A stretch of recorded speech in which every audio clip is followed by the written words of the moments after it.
सभी को राधे राधे। नागपंचमी की एक पौराणिक कथा आप सभी को सुनाती हूँ।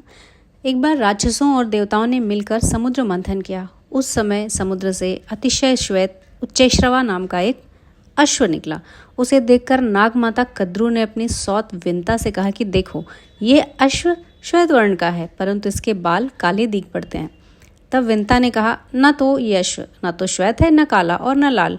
ये सुनकर कद्रू ने कहा, मेरे साथ शर्त करो कि यदि मैं इस अश्व के बालों को कृष्ण वर्ण का दिखा दूं तो तुम मेरी दासी हो जाओगी, और यदि नहीं दिखा सकी तो मैं तुम्हारी दासी हो जाऊंगी।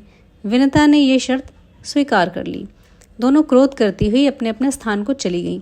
कद्रू ने अपने पुत्र नागों को बुलाकर सब वृत्तांत उन्हें कह सुनाया और कहा कि पुत्रों, तुम अश्व के बाल के समान सूक्ष्म होकर उसके शरीर में लिपट जाओ, जिससे ये कृष्ण वर्ण का दिखाई देने लगे, ताकि मैं अपनी सौत विनता को जीत कर उसको अपनी दासी बना सकूं। माता के इन वचनों को सुनकर नागों ने कहा कि हे माँ, ये छल तो हम लोग नहीं करेंगे, चाहे तुम्हारी जीत हो या हार। छल से जीतना बहुत बड़ा अधर्म है। पुत्रों का ये वचन सुनकर कद्रू ने कहा, तुम लोग मेरी आज्ञा नहीं मानते हो, इसलिए मैं तुम्हें श्राप देती हूँ कि पांडवों के वंश में उत्पन्न राजा जन्मेजय जब सर्प यज्ञ करेंगे तब उस यज्ञ में तुम सभी अग्नि में जल जाओगे। इतना कहकर कद्रू चुप हो गई।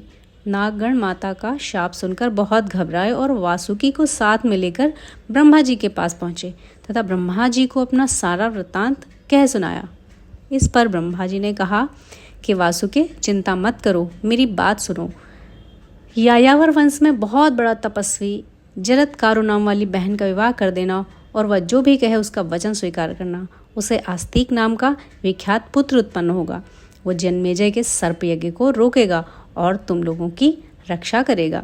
ब्रह्मा जी के इन वचनों को सुनकर नागराज वासुकी आदि अतिशय प्रसन्न हो उन्हें प्रणाम कर अपने लोक में वापस चले गए।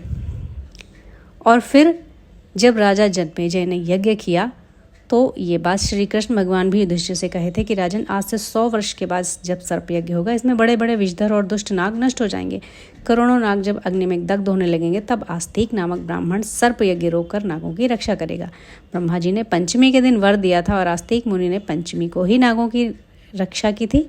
अतः पंचमी तिथि नागों को बहुत प्रिय है और पंचमी के दिन नागों की पूजा कर यह प्रार्थना करनी चाहिए कि जो नाग पृथ्वी में, आकाश में, स्वर्ग में, सूर्य की किरणों में, सरोवरों में, कूप, तालाब आदि जहाँ कहीं भी रहते हैं, वे सब हम पर प्रसन्न हो और हमें कोई हानि ना पहुँचाएं। और हम उनको बार बार नमस्कार भी करते हैं।